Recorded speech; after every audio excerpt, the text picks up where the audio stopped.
Kalau kita cermati perilaku komunikasi elit politik Partai Demokrasi Indonesia Perjuangan di musim pemilu 2004 ini, 2024 maksud saya, memang kelihatannya bias ya. Dan ini kontradiktif ya, berlawanan dengan filsafat yang terkandung pada logo banteng. Kita akan bahas soal ini, bukan partai politik. Teman-teman, kita akan bahas soal itu, soal filsafat banteng. Ya, ini filsafat banteng. Kita agak sedikit gencar bicara soal filsafat banteng, dan kita punya ruangan baru, channel baru yang kita share untuk menjadi teman seperjalanan untuk mengasah, menajamkan pikiran kita, agar mampu berpikir secara kritis, ilmiah, bahkan juga berpikir secara kreatif, ya, inovatif, dan seterusnya. Teman-teman bisa cek di link di bawah ini. Mari silakan bergabung dengan channel Bukan Ahli Filsafat, ya.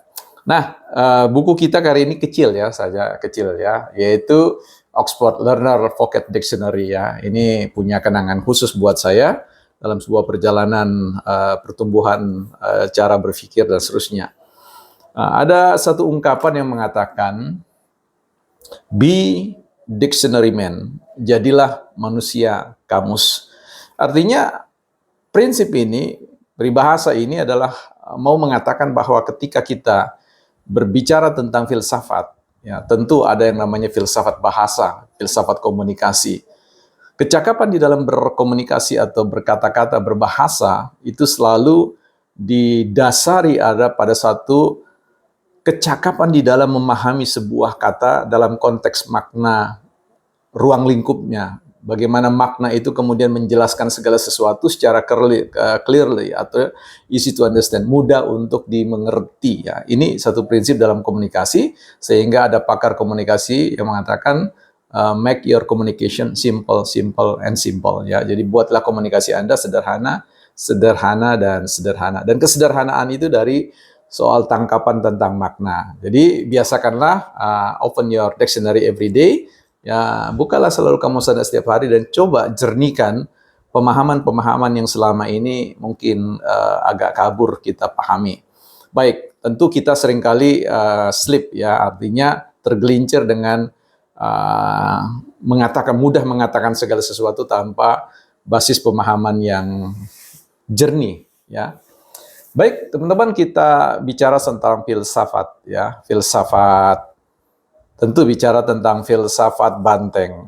Nah, kita tahu belakangan ini kita lihat bahwa performa komunikasi politik, komunikasi publik yang disampaikan oleh para elit ini sejak sebelum kontestasi ke pemilu berlangsung sampai hari ini terlihat bahwa elit-elitnya, contoh di akhir yang tentu teman tahu bagaimana statement-statement Sekretaris Jenderal Hasto yang menurut saya mulai bias dalam konteks filsafat banteng ini. Nah, kelihatannya teman-teman di PDIP ini perlu memikirkan ulang ya, apakah tetap memakai logo itu atau logo itu sudah anti klimaks, artinya punya titik optimal ya, kalau berdasarkan teori Gerald Kayden terkait dengan titik optimal. Kalau sesuatu itu sudah optimal, maka dia akan cenderung turun ya. Nah, di mana konteks anti klimaksnya ini, kita tahu bersama bahwa pemahaman tentang logo banteng atau filsafat banteng itu bagaimana banteng digambarkan dengan warna merah, dominasi warna merah yang artinya punya spirit atau jiwa yang berani ya begitu ya. Kemudian bagaimana lingkar yang ada itu untuk menyatakan bahwa perjuangan akan terus-menerus akan berlangsung dan tanpa never ending ya, tidak pernah berakhir untuk memperjuangkan keadilan dan sebagainya. Kemudian mata yang kelihatan tajam itu mengartikan tentang kewaspadaan ya, dan tentu tanduk itu siap menanduk ya, mungkin begitu. Kurang lebih seperti itu, teman-teman bisa cek di lamannya PDIP ya. Tapi yang menarik adalah saya kira Partai Demokrasi Indonesia Perjuangan jikalau perilaku ya, moncong putih tadi ya, berani menyatakan kebenaran ya. Tentu bukan hanya berani menyatakan kebenaran, tetapi bagaimana dengan cara yang benar ya. Nah, Mengapa kemudian saya katakan ini anti klimaks dalam pemahaman itu dengan perilaku komunikasi atau perilaku politik para elit? Karena kita tidak melihat lagi bahwa partai ini marah pada hal yang memang pantas untuk dia marahi. Ya, ibarat ini kehilangan kendali, kehilangan kontrol, kehilangan hikmat. Ya, sehingga mungkin kalau kita menengok ke belakang tentang sejarah bagaimana evolusi dari sebuah logo ini, dulu cikal bakal PDIP yang dari partai PNI ini menggunakan logo kerbau ya, dan kita tahu logo kerbau ini sebenarnya kalau mau dikatakan pada misi Partai Wong Cilik jauh lebih baik lebih kepada kembali kepada partai kerbau ya, partai yang menggambarkan bahwa kerbau itu betul-betul bermanfaat, berfungsi ya, tidak menakut-nakuti orang yang jalan di sekitarnya kalau dia tidak diganggu. Nanti kalau diganggu bahwa kerbau itu marah ya. Nah, jadi kalau kerbau itu betul-betul fungsinya di desa sebagai alat untuk membajak, membantu petani untuk menggarap sawah mereka. Jadi saya kira itu lebih dekat. Nah, hanya saja saya kira tidak mungkin saya akan kemudian mendorong ya untuk kembali kepada logo kerbau. Secara prinsip sebenarnya prinsipnya adalah bagaimana kembali merapikan PDIP, kembali merapikan komunikasi politiknya yang santun, waspada, tajam menatap sesuatu yang perlu untuk diwaspadai. Tetapi jangan kemudian menanduk sana-sini tanpa kemudian memahami bahwa rakyat juga ditanduk ya seperti itu. Nah, ini bisa berbahaya bagi tingkat elektabilitas di musim pemilu berikutnya.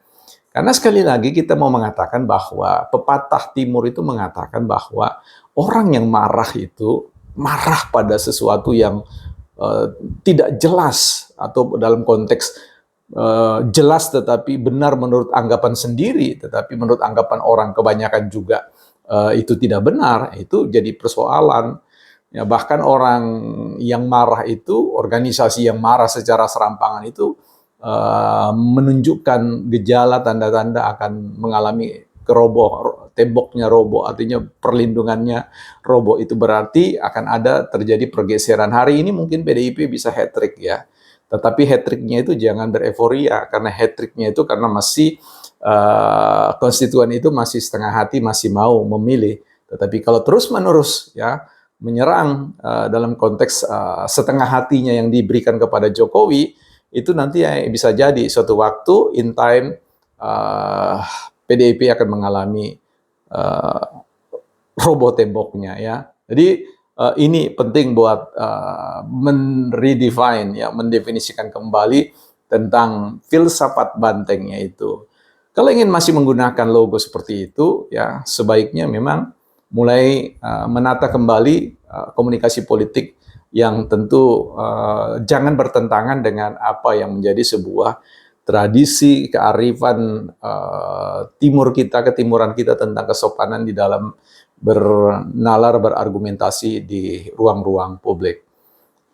Sebelum saya tutup ini, mari bergabung, kita belajar filsafat bersama di channel Bukan Ahli Filsafat yang saya letakkan di dalam deskripsi ini. Bukan partai politik.